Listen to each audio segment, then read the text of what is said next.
Hey gang, what's up? We have a slightly different setup going on, which is quite exciting. New changes, we love. Anyway, before we get into this video, how are you?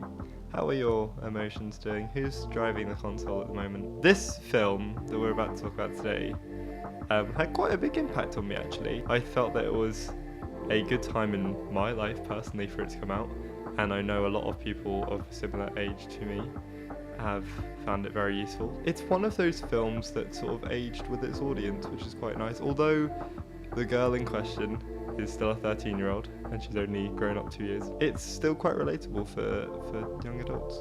So in this video, I'm going to share my thoughts on the film Inside Out 2, which is currently playing in cinemas. Last week with my team here at Gonk Films, we played a little game of which celebrities we'd want to voice our emotions if it was in our heads rather than Riley.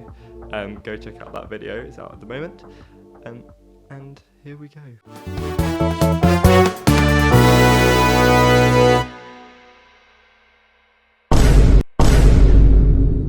So, there were some quite big changes to the Inside Out lore that came along in the second film. A lot of the time with sequels, it is the worry that you're going to bring back concepts that you've already established and not build anything on top of that. But I feel like the progression from Inside Out 1 back in 2015, God, that was 9 years ago, to Inside Out 2, all fit within the mythology very well. We established sense of self.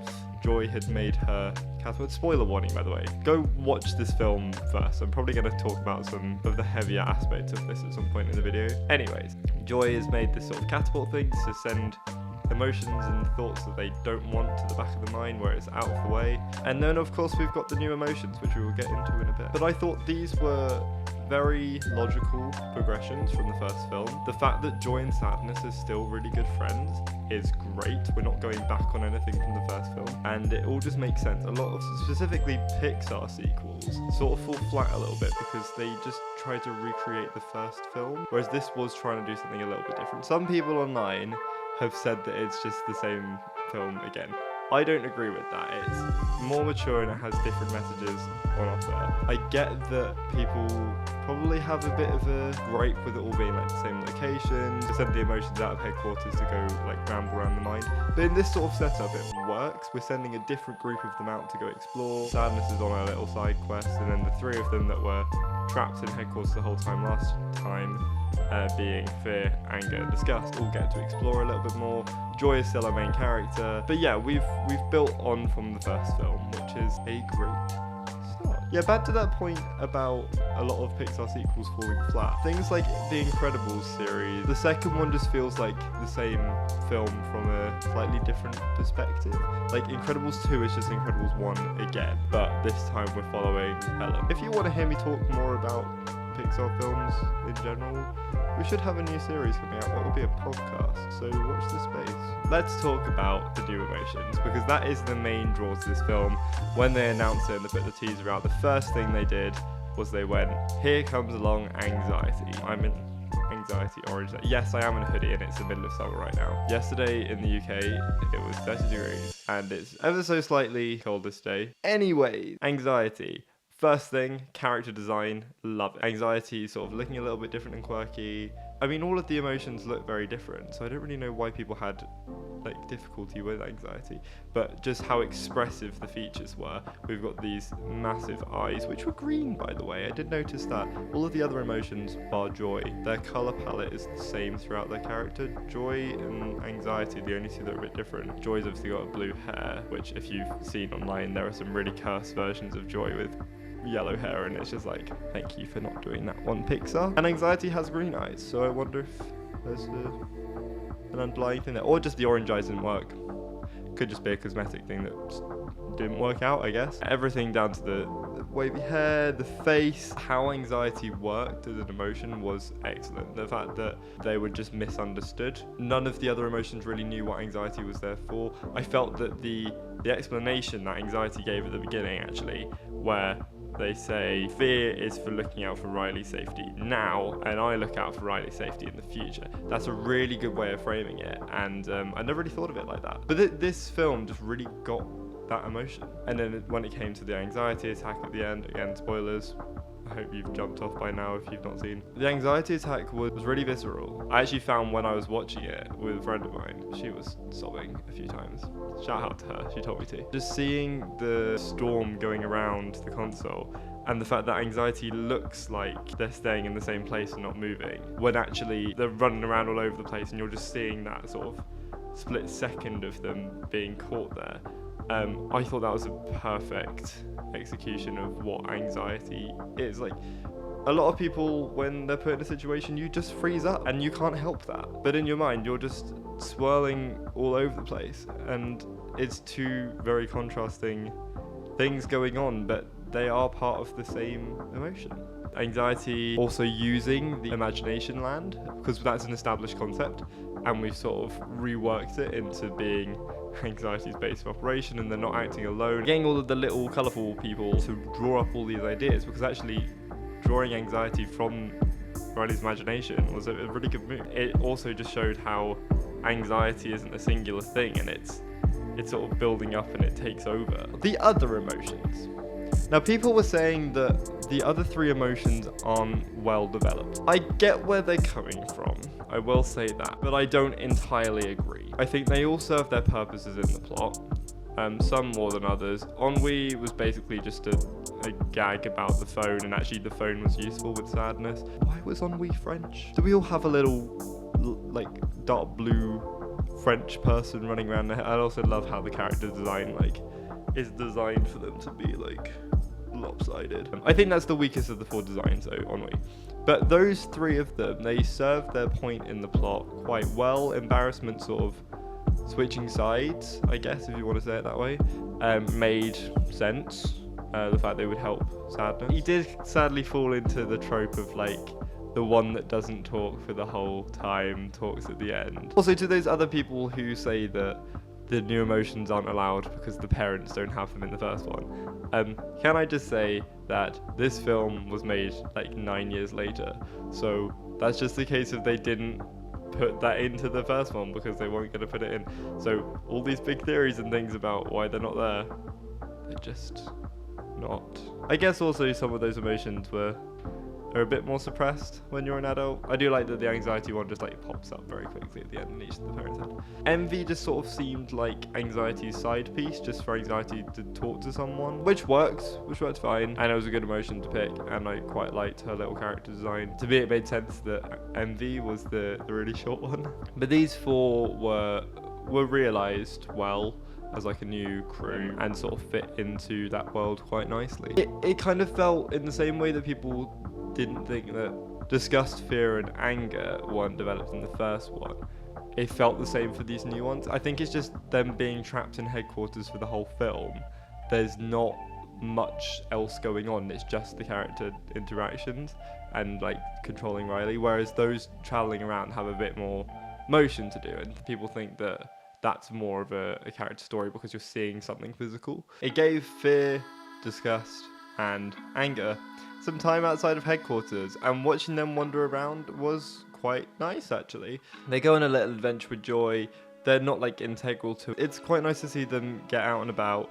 They feel like the same characters. While we're on them, I just want to quickly talk about voice actors. Two of the emotion voice actors, being Mindy Kaling and Bill Hader, aren't in the second film, voicing disgust and fear. I gotta be real with you guys. I couldn't tell a difference. I quite like the new ones. I think I preferred the new Disgust. And also because Disgust was having more to do. Disgust and the anime sort of fighter guy, that was a great moment, and it sort of built Disgust up a little bit. That whole bit in the vault where we meet Pouchy and the little 2D guy who always plays to an audience, he's just flat, was quite fun. When the Pouch comes along and goes like this or bomb or whatever it is. That's quite nice that because there's been a 9-year time gap between making these films, they've made advantages of that and are using updated animation, which is lovely. The Street Fighter anime dude trying to get out the door and like crouching and moving around, that was quite fun. Deep Dark Secret was also there. Deep Dark Secret, if you haven't seen, is in like an end credit scene where it's revealed what the Deep Dark Secret is. And when I first saw that scene, it got to the credits and I went to my friend and said, oh, is this set up for a third one? And then the post-credits came along and I was like, oh, Oh, was that it? Okay, I thought there was going to be more to it. But actually, I was kind of relieved that there wasn't more to it, and it wasn't just sequel bait, it was just a little gag. So we get to Joy and her little squad get into the back of the mine, and they're ready to go back, and Anxiety has completed their plan of making Riley's new sense of self. And I gotta be honest, that was one of two moments I so nearly cried in this film. Having been a teenager and almost coming out the other end of it, it feels all too real, and they've just hit the nail on the head of what this film should be aimed at. Kids appreciate it. Kids and young adults really appreciate films like this because it just makes them feel seen.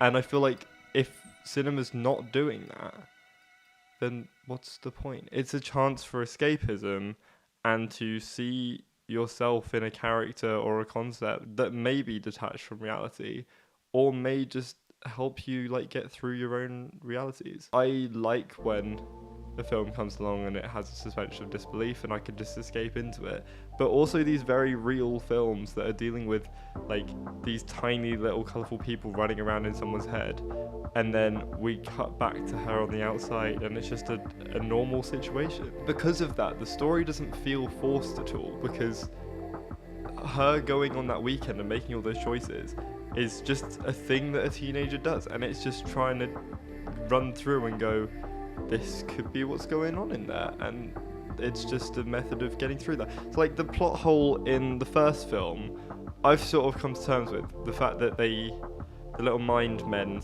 keep sending up the commercial to headquarters, and everyone goes, well, why couldn't they have just done that? And my brain just immediately goes, well, that wouldn't work with the story. The emotions aren't that smart either, let's be honest. In Riley's story of moving house, it's a perfectly natural thing to happen, and it's just trying to justify that sort of emotionless reaction. And then in this one, with the anxiety attack in the middle of the hockey game, it was just a very real situation. It only takes place over this 3-day camp.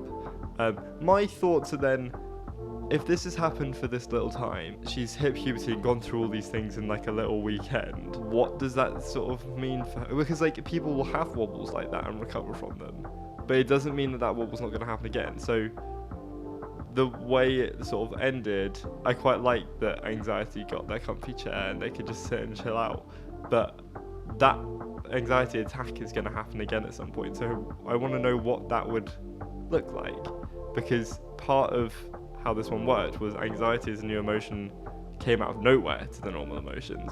So when they're aware of anxiety being a thing, how does that go down? And I don't want that answered in a third film. Third film, I think we should skip to Riley being like 16 or maybe even 18, just like doing exams or something. Because I think kids will need an exam stress film at some point, don't you? Let me know what age do you think Riley should be in a third Inside Out film in the comments. But no, I do find it especially impactful seeing as on this channel in particular, and sort of my general standpoint, young people's mental health is something I really look out for and want to look into more, and it's this films like this that look into that I find very interesting, and literally just putting it in a different context for young people to sort of cope, because a lot of people don't go to friends or some cases therapists and all sorts of things like that, and they do just close themselves off.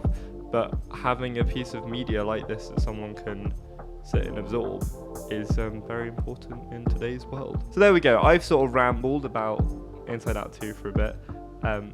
I hope you've got something out of that, and let me know your thoughts on this film in the comments. I very much loved it. I'd probably put it at about an 8 out of 10 at the moment. This is it being very fresh in my mind. It's not a perfect film. I love the concept, and that's sort of what I've delved into here. That it expands the world, it works as a really good sequel. I just think that the limitations of it happening in the mind sort of mean that it's slightly closed off. Please like and subscribe if you haven't already. We're doing really well in the last few weeks, and I really appreciate it.